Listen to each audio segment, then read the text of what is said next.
Right, so these are my landraiders, and I'm a huge fan of giving landraiders or any vehicle that I'm building a narrative piece. So I'll start off at this end first. So as you can see, I'm using my mobile phone again for this. There you go. So I kind of like the fact that you've got, if we look at this, guys sitting on the top. I don't know if that's in focus. That's the best I can possibly get with it at the moment, unfortunately. So I kind of like using as many bits as I possibly can. So I'll use stuff from Fantasy, Warhammer, 40k, and just sort of dress the vehicles. So yeah, they come out quite well. I mean, I'm quite pleased with this. I love the mud effects on this one. This took quite a bit of time just to get it right. So that's one of my Land Raiders. There you go, got a lot of guys sitting on the back there. So I tend to cut up the legs, pin them and reposition them and stuff like that. Same with this one. This one was done yesterday. And the main tank was finished about a couple of weeks ago, but then I started just dressing it. So you've got a load of Marines sort of all piled on the back. I kind of like dirtying the whole thing up, so it works out pretty well. So you've got some nice mud effects. I use varnish. Once I've sprayed matte varnish over it, then I tend to varnish a gloss for the mud. So there you go, you've got a couple of guys there.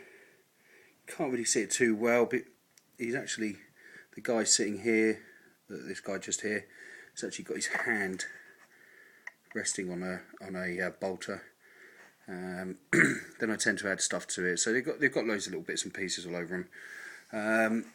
This was the one that I won a competition in Games Workshop in my hometown. So there you go. Designed a sort of altar for this Crusader, and I tend to use that with my chaplain and his Cenobites and a couple of Terminators, mostly close combat Terminators in there with Thunderhammers. Not a huge fan of the Lightning Claws, but obviously they do have a purpose and they work really well, but I tend to use a lot of Thunderhammers.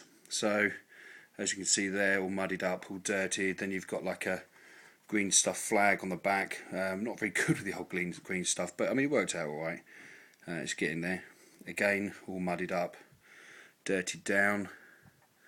I kind of like using graphite pens just to sort of dirty the vehicle up, so you get to see the metal coming through. You can do the same effect with paint.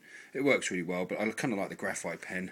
This is my Prometheus, which is a real bugger to put together. Because the stuff I got from Forge World just did not fit properly, which is a shame because all the other stuff that I've had from Forge World so far has been absolutely amazing. Again, it's been dressed, stuff's been added to it. If you look around the side, again, bullet holes, a nice little blast, bit of damage there. That came out quite well. You can't really see it too well, but yeah, so that came out okay.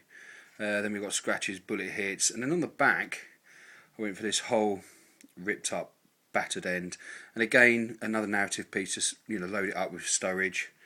So I use those from a Tamiya kit, and the brown struts that go around the side of the pieces from the brass etchings that you get from Games Workshop or from Forge World, sorry. From Games Workshop.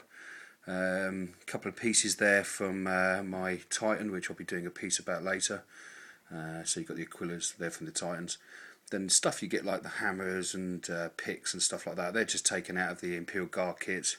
I kind of like using the rust effect weathering powders that you get. It takes forever. I mean, all the mud's weathering powder, and it's just sort of mixing it, building up layers. And there's a couple of guys on YouTube that have been absolutely brilliant tutorials and stuff. So I've been going through their sites and their channels and just going through their bits and pieces. Again, I use a lot of fantasy bits. As you can see there, shields. I think that's the Empire shields. Then I use the shields again for the Black Templar motif.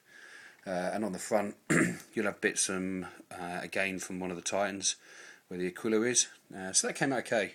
All my bits that I tend to, all the moving bits come out because I think that's really important. You also get doors that open up. Keep that going. Why glue them down? That's what I say. Why glue them down? There's a guy that's done a fantastic Black Templar. I think he's just subscribed to my channel. I've just subscribed to his. But he's even got the doors, the side panel doors open, which is fantastic. Yes, we go to the end one. Again, all dirtied up. This was a real fun model to make. I've forgotten what it's called, but absolutely brilliant.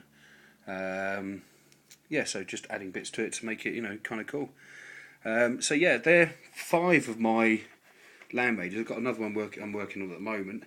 I think my army's now just pushed up to 14,000 actually on the old army list. But anyway, so yeah, the next one I'm going to do is my Apocalypse Ancient Formation, which is my dreadnought. So you can have a look at those in a minute. But so that's my land raider contingent.